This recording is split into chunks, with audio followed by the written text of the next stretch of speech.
Okay.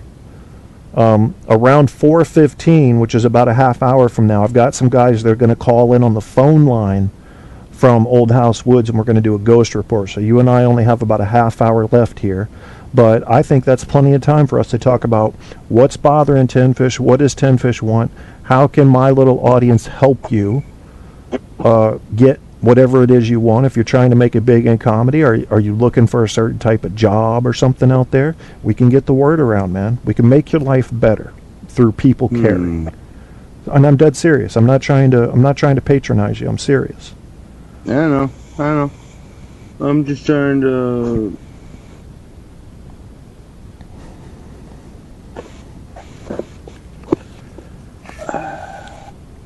You sound very down to me, man. Very depressed. Am I wrong? Yes. You're not wrong. So let's talk about what it would make to make you happy. Would winning $10,000 in a lottery make you happy? Yeah. That would make me happy. What's your favorite kind of work to do, if I may ask, other than comedy? Well, I like a little bit of landscaping, a little bit of maintenance. Okay. Are you having problem finding that type of work out there? Well, I do work for my neighbor a little bit doing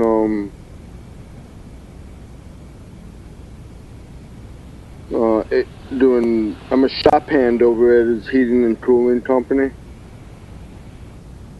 Okay. It says Ramzy's on the line. I tried to get him on the line, but it says call failed. Yeah, it says call failed? Yeah, so he's not answering. Oh.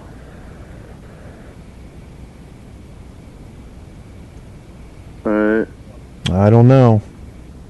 Because you two play well together. I love it when you two get going on each other. So tell me about this love-hate relationship you have. And by the way, anybody out Chicago way, get in touch with Tinfish if you know some landscaping stuff or some, what else did you say the other thing was besides just, landscaping? General maintenance work, like okay. Like maybe a custodial job.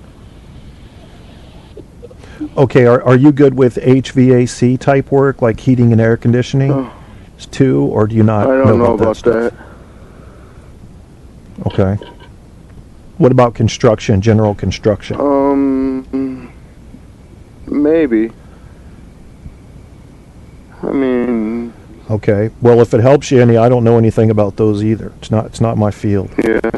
But I can try to connect you with somebody that does have some work available in that area. The thing about finding work you like is that it's not just the money. It's doing something that satisfies you, and you need to feel that in your life, or you're just going to feel like life is a waste and life is a joke. Yeah. And I think we can get you to turn around, man, and get your chin back up and replace your despair with hope and move forward. I will. I'm really not all that bad. I feel pretty not depressed at all. That's good. You're telling me the truth? You swear? Okay. Well, let's talk a little bit more about fishing then. You like fishing. Let me tell you my favorite. I'm going to tell you real quick, and you tell me if you can beat this story. My favorite fishing trip ever, I was up in Alaska with the Air Force. Long story short, we did a fly-in trip to a place where no humans can get unless they go by plane, to a place called Minnow Flats. It was way north of Fairbanks. No humans up there. And we flew in and fished the whole day, dude. I caught so many northern pike, I had to start throwing them back. We were only allowed to keep 10 each, and 4 of us went. So we had 40 when we came back. What was your favorite fishing trip ever, and what did you catch? My favorite fishing trip ever was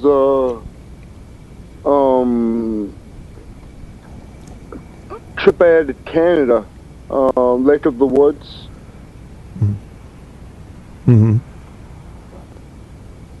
I caught a 31.5-inch walleye. Damn. And a What were you using?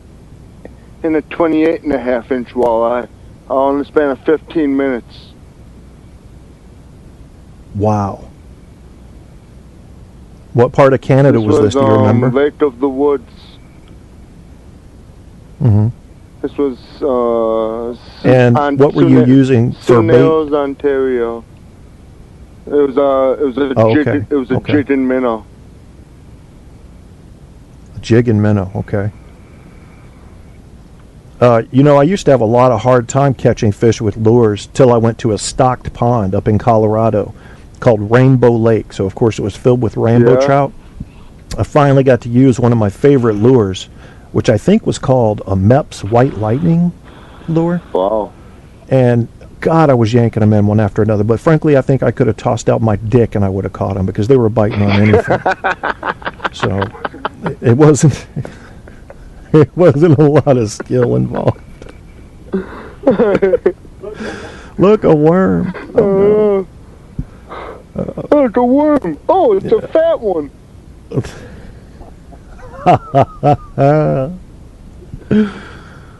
So, out here is just saltwater fishing, man. Brackish, saltwater, Chesapeake Bay, fresh mixed with saltwater. Catch spot and croaker and occasional flounder here or there. Bluefish. I'd like to fish in the York River. I haven't heard of any of those fish. I'd like to fish that. Yeah, you can catch. Well, the big ones are whitefish. People love to catch whitefish around here, and rockfish. They have tournaments for those. Wow. But they accidentally catch stingrays. Well, not really stingrays, but what do they call them out here? Skates. They look just like stingrays, but they're big and they give a hell of a fight. But then you get the ugly fish like the blowfish, or you end up catching an eel and a lot of shit that nobody wants. And I think there's one called toadfish or something. They're terrible eating. Yeah. So they throw them back. Mm-hmm. Toadfish, deerfish. Mm-hmm. Does every animal have a fish counterpart? Yeah, I think so. Dogfish, catfish. I've never heard of a giraffe fish. Well, giraffes. And I've never heard of a dickfish. Dickfish? Really? Have you heard of a dickfish? No, I had a joke about that. Okay.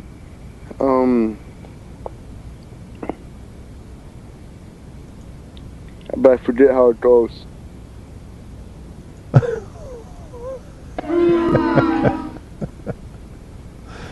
That's all right, man. The purpose of this show is to improve the spirits of Brent Tinfish Workington. We're going to make him feel better tonight about his life and about himself. I sense a future on HBO Comedy Hour with Brent Tinfish Workington. I can smell it. Oh, yeah? But you got to work your comedy act. You got to work your routine. You got to write it and memorize it like a song. People love you, don't they? Don't they laugh at you when you go on stage and you tell jokes? Yeah. So there's your future, man. I got a couple here. I got a couple jokes here.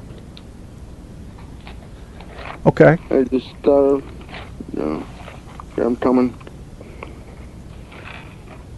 He's working on it.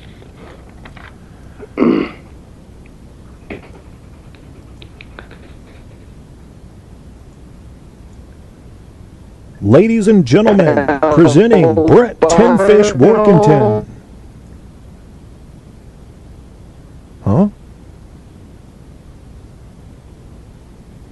Go ahead, man. It's all you, Tinfish.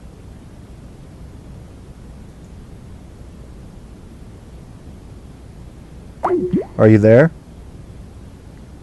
Ah, shit. I think I lost him. He's on his phone.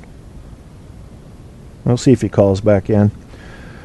For those that didn't know, we're also going to have a call in from 3 of my favorite ghost hunters who are live right now in Old House Woods in Diggs, Virginia, the most haunted woods in the universe, or at least this side of the Mississippi. And they're going to report their live findings. What's special about that? Well, it's just past the witching hour, and that's when most of the scary shit happens in Old House Woods. Yeah, good stuff. Since I can't be out there because it's too cold and my spine locks up, yeah, I can't do it. Tinfish, call back in, man, if you want to tell us your jokes. I've had no luck calling out to get you or Ramzy. I think that people that come on this show have a bit of a resentment for the fact that I don't plan things.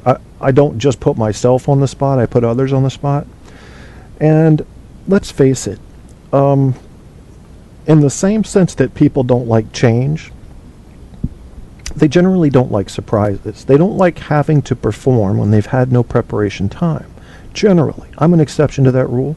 I prefer to go on when I've had no preparation time. It tests me. It tests me in a way that I enjoy being tested, and that is, can you keep shit moving when you've got no plan? I can. I always can. And sometimes that requires me to call a president or some organization like the NRA or Grandpa Al. You really never know who's going to show up on this show. And that kind of gives it a feel of, oh, good, I might get a little surprise, a little something here. Anybody ever figure out from you Spreaker hosts what happened to Pete? Remember Pete, Import King of Cali? What happened with him? I had him on the show once talking about Christianity, and he was, and I remember saying, "Are you Hispanic?" I had to, because you could hear Spanish accent in people's voices, and he said, "Yes, I am." And I remember then thinking that so many Hispanics have this very strict adherence to, especially Catholicism, which Barco could relate to, and they believe, man, they believe in the Virgin Mary. Yeah, I had Pete on. I had Pete on before. It's about 6 months ago, RD. Did he really die? Don't tell me he died if he didn't die. Everybody says that shit. He died, he's gone. That makes me sad if he died. And if he died, what did he die of? Because I don't know if I believe you. It's hard to believe Barco. Barco will say anything. He's exciting, but he'll say anything. I am opening up the phone lines now to get ready for my ghost hunters that are going to call. And if it should be the case that Ramzy and or Tinfish call back in, well, then they can call in. And before they call in, which is scheduled to happen at 4:15, amputee murder, that's AM for you slow people, then we will have time just before they call in for a quick pee-pee break. And we all need that, especially older men. We have to pee a little more frequently than you younger ones. Barco would not admit to that, but he knows it's true. He knows it's true.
There we go. So we're back. Now I know